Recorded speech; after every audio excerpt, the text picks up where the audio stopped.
이 땅을 살아가는 모든 사람들에게는 기념일이 있습니다. 이 기념일이라는 것은 무엇인가를 첫 번째로 경험했다는 것을 기념하는 것이죠.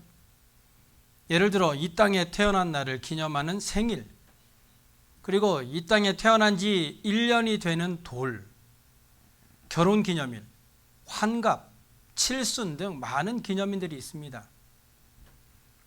이렇게 많은 기념일 중에서 가장 중요한 기념일은 무엇일까요? 저는 뭐니 해도 생일이 가장 중요한 기념일이 아닌가 생각합니다. 왜냐하면 이 땅에 태어나지 않았으면 나머지 기념일들은 모두 소용없는 것이 되고 마니까요. 그래서 사람들은 생일이 되면 많은 사람들로부터 축하를 받고 선물을 받는 것입니다. 그런데 우리 그리스도인들에게도 이런 생일과 같은 기념일이 있습니다. 그것이 바로 세례입니다. 이 세례라는 것은 이제는 내가 진짜 그리스도인이 되었다라고 하는 증표와 같은 것입니다. 그래서 그리스도인들에게 있어서 세례는 매우 중요합니다. 그런데 이렇게 중요한 세례에 대해서 중요하게 생각하는 사람은 별로 없습니다. 심지어 날짜를 기억하는 사람은 거의 없죠. 저도 어렸을 때 세례를 받았지만 그 날짜는 기억하지 못합니다. 아마도 세례를 받을 수 있는 나이가 되자마자 받은 것 같습니다. 그때는 교회 다니는 친구들과 함께 그냥 의뢰의 받는 줄로 알고 있었으니까요. 지금 생각하면 참 아쉬움이 많이 남습니다. 그때는 세례에 대해서 중요하게 생각하지 못했기 때문에 날짜를 기억할 생각도 하지 못했던 것 같습니다. 저는 세례 받는 날을 영적인 생일이라고 부르고 싶습니다. 우리가 영적으로 다시 태어나는 날이니까요. 지금도 세례를 받는 사람들을 보면 아무런 준비도 없이 의무적으로 세례를 받는 사람들이 있습니다. 감정도, 느낌도, 어떤 의지나 결단도 없이 세례를 받습니다. 기도로 준비하지도 않고 복장도 그저 대충 입고 나옵니다. 이 세례의 진정한 의미를 잘 모르기 때문에 그렇게 할 수 있다는 것이죠. 그래서 그렇게 그저 의무적으로 세례를 받게 되면 세례받는 것이 별로 중요한 일이 아닌 것 같고 큰 어떤 감동도 없습니다. 세례의 의미를 모르면 삶에 큰 변화도 나타나지 않는 경우가 많습니다. 그래서 세례를 왜 받느냐? 그저 형식이 아니느냐라고 묻기도 하죠. 그래서 어쩔 때는 이 세례보다 침례가 더 나아 보이기도 합니다. 왜냐하면 침례는 물속에 아예 잠갔다가 나오기 때문에 이 침례를 받는 사람들은 그날을 절대로 잊을 수가 없겠죠. 하지만 저는 오늘 세례가 옳은 것이냐, 침례가 옳은 것이냐를 말씀드리려는 것이 아닙니다. 세례라는 것은 우리의 신앙생활에 너무나 중요한 하나의 시작과 같은 것인데 우리는 너무 무의미하게 생각을 하고 있다는 것이죠. 때로는 형식이 중요할 때도 있습니다. 그렇게 본다면 결혼식도 하나의 형식인데 결혼식을 하지 않고도 얼마든지 살아갈 수 있지만 웬만하면 결혼식은 대부분 성대하게 합니다. 왜냐하면 결혼식은 많은 사람들 앞에서 부부가 되었다고 선포하는 의식이기 때문이죠. 남자와 여자가 만나서 한 몸을 이루어 일생을 살아가는 첫 출발의 의미가 얼마나 신성한 것입니까? 새롭게 시작하는 부부가 결혼식을 함으로써 결혼 생활에 대한 의무감이나 책임감 그리고 자신감도 주어지기 때문에 이 결혼식이라는 것은 매우 중요합니다. 세례라는 것도 언뜻 보면 그저 의식이고 형식으로만 보일 수 있습니다. 하지만 그 의미는 아주 크고 매우 중요합니다. 세례라는 것은 한마디로 나는 예수께로 돌아간다라는 것입니다. 나는 예수께로 돌아간다. 많은 사람들 앞에서 나는 이제부터 예수님을 나의 주인으로 모시고 살겠다라고 하는 의지와 결단을 표시하는 것이 바로 세례입니다. 그렇기 때문에 세례는 단지 형식이 아닌 매우 중요한 영적인 생일과 같은 것입니다. 그래서 저는 오늘 본문을 통해서 세례에 대한 의미를 한번 깊이 생각해 보려고 합니다. 이 성경적인 세례의 의미 첫 번째는 죽는다라는 뜻이 있습니다. 죽는다. 우리가 세례를 받는다라는 뜻에는 나는 오늘 죽는다라는 뜻이 있습니다.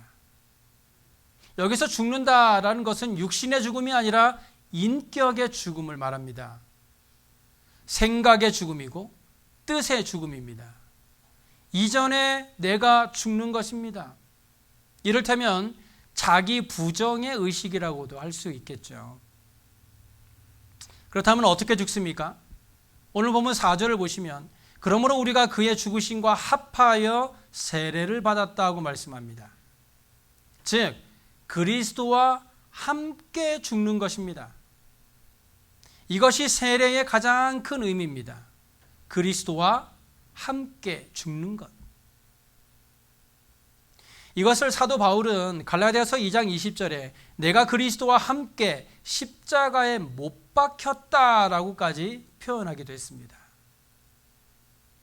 즉 예수 믿기 전에는 인생을 나 혼자서 내 마음대로 살았다면 예수 믿고 난 이후에는 예수님께서 나의 삶에 들어오셔서 예수님을 나의 삶의 주인으로 인정하며 살아가는 것을 의미하는 것인데 그것이 바로 세례의 의미라는 것입니다. 그래서 세례는 죽는다는 것인데 죽는다라는 것, 죽음으로 끝나는 것이 아니라 다시 태어난다라는 의미를 가지고 있죠. 그래서 원래 세례라는 말은 이 물에 잠긴다라는 뜻입니다. 즉 물속에 빠져 죽는다라는 뜻이죠. 그래서 이 침례교에서는 반드시 물에 온 몸을 담가야 된다, 넣어야 된다라고 강조합니다. 그래서 침례탕에 온 몸을 담그고 또는 강물에 몸을 잠기게 해서 세례를 베풀죠. 어떤 사람은 예수님이 세례를 받으신 요단강에 가서 세례를 받는 분들도 계시더라고요. 그런데 그렇게 한다고 해서 완전한 것은 아닙니다. 중요한 것은 내가 세례를 통해서 죽는다라는 뜻이 담겨져 있어야 한다는 것입니다. 이것이 없으면 아무리 요단강에 가서 세례를 받는다 해도 아무런 소용이 없다는 것이에요. 그래서 세례는 나는 죽는다라는 의식이고 오늘은 내가 완전히 소멸되는 시간이다라는 신앙의 고백이 중요하다라는 것입니다. 즉 예전에 나는 죽고 예전에 죄악된 생활은 완전히 끊어지고 새로 태어난다라는 의미가 있어야 한다는 것이죠. 그래서 세례를 받는 사람이 많은 교우들 앞에서 예전의 생활과의 단절을 고백하는 서약을 하게 되죠. 이제는 죄를 멀리 하겠습니까? 술과 도박과 같은 습관을 버리겠습니까? 이제부터 예수를 구주로 모시고 살겠습니까? 진정으로 예수를 나의 구주로 하나님의 아들로 고백하십니까? 라고 하는 이 질문에 책임감 있게 응답할 수 있어야 세례를 받는 사람의 합당한 고백이라고 할 수 있다는 것입니다. 여러분 군대를 가면 제일 먼저 하는 것이 무엇인지 아십니까? 훈련소에 입대를 하게 되면 제일 먼저 하는 것이 옷을 갈아입는 것입니다. 사회에서 입던 옷을 벗어버리고 군복으로 갈아입습니다. 왜냐하면 이제는 사회에서 생활하던 것을 잊어버리라라는 것이죠. 당신은 이제 군인이 되었으니 앞으로는 군인으로서 책임과 의무를 다해야 한다는 것입니다. 이전의 삶은 끊어버리고 이제 새로운 삶의 모습으로 살아가는 것, 새로운 옷을 입고 새로운 삶의 모습으로 살아가는 것.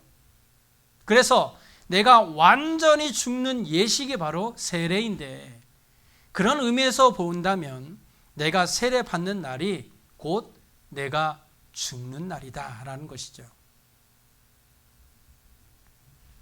평생 깡패 생활을 하다가 복음을 듣고 회심하여 목사가 된 김익두라는 사람은요, 자신이 예수를 믿고 세례를 받는 날에 사람들에게 자기가 죽었다는 부고장을 보냈다고 합니다. 사람들은 김익두가 죽었다는 부고장을 받아들고 평생을 더럽게 살더니만 죽을 때도 더럽게 죽었구만 한마디씩 하며 장례식에 가봤다고 합니다. 이 장례식에 와보니 흰 한복 차림으로 앉아 그가 세례를 받고 있던 거예요. 그래서 아니 김익두가 죽었다더니 어떻게 된 거냐라고 물으니 내가 오늘 세례를 받으니까 죽은 것 아니냐라고 대답했다고 합니다. 세례 받으신 여러분, 죽어야 합니다. 그것도 철저하게 죽어야 합니다.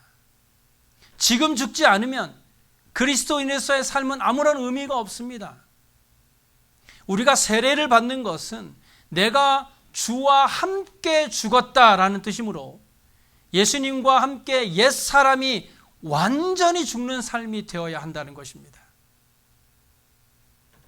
세례의 두 번째 의미는 다시 산다라는 것입니다. 다시 산다. 오늘 보면 8절을 보시면 만일 우리가 그리스도와 함께 죽었으면 또한 그와 함께 살 줄을 믿는다고 말씀합니다. 죽었으면 살아야 하죠. 이것이 기독교의 진리이고 세례가 가지고 있는 의미입니다. 죽음에는 두 가지가 있습니다. 하나는 일반적인 죽음입니다. 이것은 죽기 위해 죽는 것이죠. 죽으면 그것으로 모든 것이 끝나는 그런 죽음입니다. 두 번째는 종교적인 죽음입니다. 이것은 살기 위해 죽는 것입니다. 죽음이 없으면 부활도 없습니다. 내가 죽지 않으면 다시 살아날 수 없습니다. 왜 세례를 받느냐라고 한다면 내가 다시 살기 위해서 세례를 받는 것입니다. 죽었다가 다시 살아나는 삶이 없으면 세례는 아무 의미가 없습니다. 농부가 밭을 갈고 나면 씨를 뿌리게 되죠. 씨를 뿌린다는 것은 농부가 씨를 밭에 버린다라는 뜻입니다. 씨를 땅에 갖다 버리는 거예요. 왜냐하면 죽게 하기 위해서죠. 씨를 썩게 하는 것입니다. 그런데 그렇게 뿌린 씨가 썩지 않으면 다시 살아나는 일은 없습니다. 씨가 땅에 떨어져서 썩지 않으면 다시 싹이 나지 않아요. 결국 생명이 만들어지지 않죠. 그렇기 때문에 세례는 죽고 살리는 예식입니다. 내 인격이 죽고 내 생각이 죽고 예전의 삶을 죽이고 예전의 나를 죽이는 것입니다. 그리고 주님이 주시는 인격으로 다시 태어나는 의식이에요. 나의 본성이 죽고 죄인이 죽고 이제는 예수로 더불어 다시 태어나는 것이 세례입니다. 죽는 것으로만 끝나면 세례의 의미는 아무것도 아니라는 것이에요. 세례의 마지막 세 번째 의미는 변화된 삶을 살아야 한다라는 것입니다. 세례의 두 번째 의미는 다시 사는 것이라고 그랬습니다. 그리스도인이 왜 다시 살았느냐라고 한다면 거듭난 사람으로 변화된 삶을 살기 위해서입니다. 그리고 이제 죽었다가 다시 살아났으면 그에 상응한 삶을 살아야 하죠. 즉 이전과는 다른 삶을 살아야 한다라는 것입니다. 여기에 그리스도인의 삶의 의무가 있습니다. 본문 6절을 보실까요? 우리가 알거니와 우리의 옛사람이 예수와 함께 십자가에 못 박힌 것은 죄의 몸이 주고 다시는 우리가 죄에게 종노릇하지 아니하려 합니다. 여기 보시면 우리가 예수와 함께 십자가에 못 박혀 죽은 것은 죄에게 종노릇하지 않기 위함이다 라고 말씀합니다. 그리고 8절에도요. 우리가 예수와 함께 죽은 것은 예수와 함께 살기 위함이라고 말씀하고 있어요. 이것은 아주 중요한 선언입니다. 우리의 삶은 예수 믿기 전과 예수 믿은 후의 삶이 완전히 다르다는 거예요. 이전에는 죽어 있던 삶이었다면 이제는 살아있는 삶을 사는 것입니다. 우리의 삶이 죄 가운데 죽어 있었는데 이제는 예수 그리스도와 함께 다시 살아난 것입니다. 완전히 새로운 삶을 살아가는 것이죠. 그래서 예수 믿은 사람의 삶은 그의 삶이 변화되어야 합니다. 예수를 믿었는데도 여전히 예전의 삶의 모습 그대로를 가지고 있다면 그것은 잘못된 거예요. 그리고 변화되려고 노력하지 않는 것도 잘못된 것입니다. 내가 예수 그리스도를 믿었다면 이제는 예수님이 주인된 삶을 살려고 노력하고 또 그렇게 살아가야 한다는 것입니다. 그렇다면 새로 변화된 삶의 모습은 어떠해야 할까요? 첫째는 관심을 주님께로 두고 살아야 합니다. 사람의 관심이 어디에 있느냐 하는 것은 그 사람의 삶에 있어서 아주 중요한 문제입니다. 그 관심에 따라서 지금 당장은 아니겠지만 먼 훗날 나를 결정할 수 있는 지금의 때가 되기 때문이죠. 어느 부부가 사는 옆집에 요리사가 이사를 왔습니다. 그 집의 남편은 옆집 요리사가 만들어주는 음식을 매우 좋아했어요. 그래서 집에 와서는 늘 아내의 음식이 맛이 없다고 투정을 했습니다. 아내는 기분이 나빴습니다. 그래서 이 부인이 하루는 옆집에 김치를 얻어와서 밥상에 올려놓고 내가 정성껏 담근 김치인데 맛이 어떠냐? 물었습니다. 그러자 남편은 이게 무슨 김치냐? 차라리 사 먹는 게 맛있겠다라고 했어요. 다음 날 부인은 자신이 만들어 놓은 김치를 탁 내놓고 이것은 옆집에서 얻어온 김치인데 그럼 이건 맛은 어때? 남편이 역시 이게 김치지. 김치는 이렇게 담궈야지. 여러분, 문제는 입맛이 아닙니다. 생각에 있는 것이죠. 어떤 생각, 어떤 의식을 가지고 있느냐 하는 것이 그 사람의 입맛까지도 결정한다는 거예요. 우리의 믿음의 신앙인에게 있어서 나는 이제 주님의 것이다 라는 의식을 가진다라는 것은 너무 중요한 것입니다. 그리고 이제부터 나는 주님의 것이다 라고 생각하는 그 시점이 중요합니다.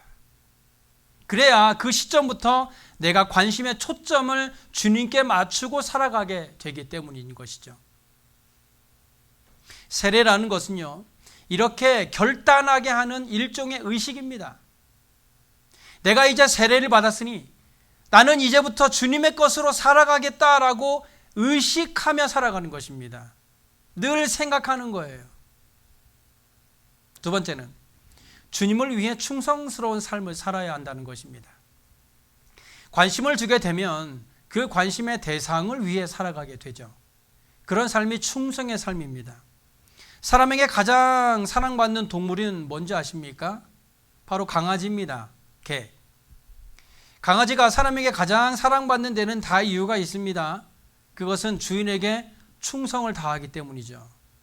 하루는 루터가 밥을 먹고 있었는데 그때 자기가 기르던 개가 밥상 곁에 앉아서 식사를 하고 있는 주인을 어찌나 집중해서 쳐다보는지 숟가락이 밥상으로 가면 밥상으로, 입으로 가면 입으로, 온 관심이 온통 루터의 숟가락에 집중되더라는 것입니다. 그 모습에 감동한 루터가 고기를 한 점 강아지에 던져주니까 그것을 잽싸게 먹고는 또다시 한눈도 팔지 않고 루터만 쳐다보더랍니다. 또 달라는 것이죠. 이 모습을 지켜보던 루터는 이렇게 생각을 했다고 해요. 저 개가 나를 쳐다보는 것처럼 내가 하나님을 바라보았다면 하나님도 나에게 감동하셨겠지? 이 발명왕 에디슨 아시죠? 에디슨은요, 하루에 18시간씩 연구실에 파묻혀 연구에만 몰두했다고 하는데요. 어쩔 때는 먹는 것도 잊어버리고 연구에만 몰두했다고 합니다. 그렇게 평생을 일한 그가 이렇게 말했다고 그래요. 나는 평생 한 번도 노동을 한 적이 없습니다. 다만 일을 즐겼을 뿐입니다. 자신의 일에 온전히 관심을 쏟아붓는 것이 충성입니다. 이런 사람이 가장 강한 사람이에요. 그래서 나는 이 일을 위해서는 죽어도 좋다라고 말할 수 있는 것이죠. 지금 죽으면 안 돼 라고 머뭇거리는 사람은 결코 큰 일을 하지 못합니다. 우리가 주님과 함께 다시 사는 사람이 되었다면 주님께 충성하시기 바랍니다. 우리가 하나님을 위해 나의 시간과 재물과 목숨까지도 아끼지 않고 충성을 다할 때 하나님께서 크게 사용하시는 우리의 삶이 될 줄로 믿습니다. 우리의 관심도 목적도 우리의 삶의 모든 것을 예수님께로 두고 사는 것이 세례받은 사람의 삶의 모습이다라는 것입니다. 그리고 마지막으로 오늘 세례받은 마음과 그 감격을 평생토록 유지하라라는 것입니다. 사도 바울은 사랑하는 제자 디모데에게 디모데전서 4장 14절에 내 속에 있는 은사 곧 장로의 회에서 안수받을 때에 예언을 통하여 받은 것을 가볍게 여기지 말라라고 권면했습니다. 이 그날의 감격을 잊지 말라라는 것이죠. 저는 목사로 안수받았을 때를 기억합니다. 그때는 정말 떨리기도 하고 또 감격스럽기도 했습니다. 그리고 하나님의 종으로 선다는 것이 두렵기도 했습니다. 그런 처음의 떨림을 잊지 말라라는 것입니다. 우리가 처음으로 예수를 믿을 때, 세례를 받을 때, 처음 집사가 되고 권사가 되고 안수집사가 되고 장로가 되었을 때 얼마나 떨리고 감격했습니까? 그리고 그때의 마음이 얼마나 열정이 있었습니까? 그 마음을 잊지 말고 기억하라라는 것입니다. 사람의 마음은 금방 변하고 맙니다. 지금은 목숨까지 버려서 사랑할 것처럼 하다가도 언제 그랬냐는 듯이 배신하고 등을 돌리는 것이 사람의 마음입니다. 그러므로 세례는 그리스도인의 삶에 나타난 내적인 변화를 외적으로 증거하는 것입니다. 비록 세례 자체가 구원과 매우 밀접한 연관은 있지만 구원의 필수 조건은 아니더라 할지라도 그리스도인들은 세례를 통해서 주님을 향한 충성과 순종을 외적으로 보여주는 것입니다. 한마디로 내가 그리스도인이 되었다라는 것을 세례로 보여주는 것이죠. 성경에서도 예수를 믿은 후에 세례를 받았다라는 기록은 많이 찾아볼 수 있습니다. 사도행전 2장 41절에도 그 말을 받은 사람들은 세례를 받았다라고 말씀하고 있는 것을 볼 수 있죠. 예수를 믿은 후에 가장 먼저 했던 것이 바로 세례라는 것입니다. 그러므로 예수 그리스도를 믿는 성도는 가능한 한 빨리 세례 받기를 원해야 합니다. 우리가 세례의 의미에 대해서 제대로 이해를 했다면 아직도 세례를 받지 않은 성도라면 당연히 세례를 받기 위해 노력해야 하고 또한 세례를 받은 성도라면 세례를 받았던 그 처음의 마음을 잊지 않고 다시 회복해야 한다는 것입니다. 그래서 하나님의 말씀의 씨앗이 우리의 마음의 밭에 떨어지게 될 때 그 말씀의 씨앗이 썩어져서 열매를 맺을 수 있는 우리의 삶이 되어야 합니다. 하나님의 말씀의 씨앗이 아무런 열매도 맺지 못한다면 그 사람의 영혼이 살아있다고 말할 수 없습니다. 세례의 감격이 여전히 살아있는 성도의 삶에는 항상 말씀의 열매가 풍성하게 맺혀지는 삶이 될 것입니다. 무엇보다 세례의 가장 중요한 의미는 죄를 씻는다라는 것이죠. 우리로 하여금 천국을 누리지 못하게 하고 하나님의 백성으로의 삶을 살아가지 못하게 하는 것이 죄입니다. 이 모든 사람은 죄로 인해서 구원함을 얻을 수 없게 된 것이죠. 그런데 그 죄를 씻을 수 있는 방법을 우리 주 예수 그리스도께서 보여주셨는데 그것이 바로 십자가입니다. 그래서 우리가 예수 그리스도를 믿을 때 우리 죄가 사해진다라고 말하죠.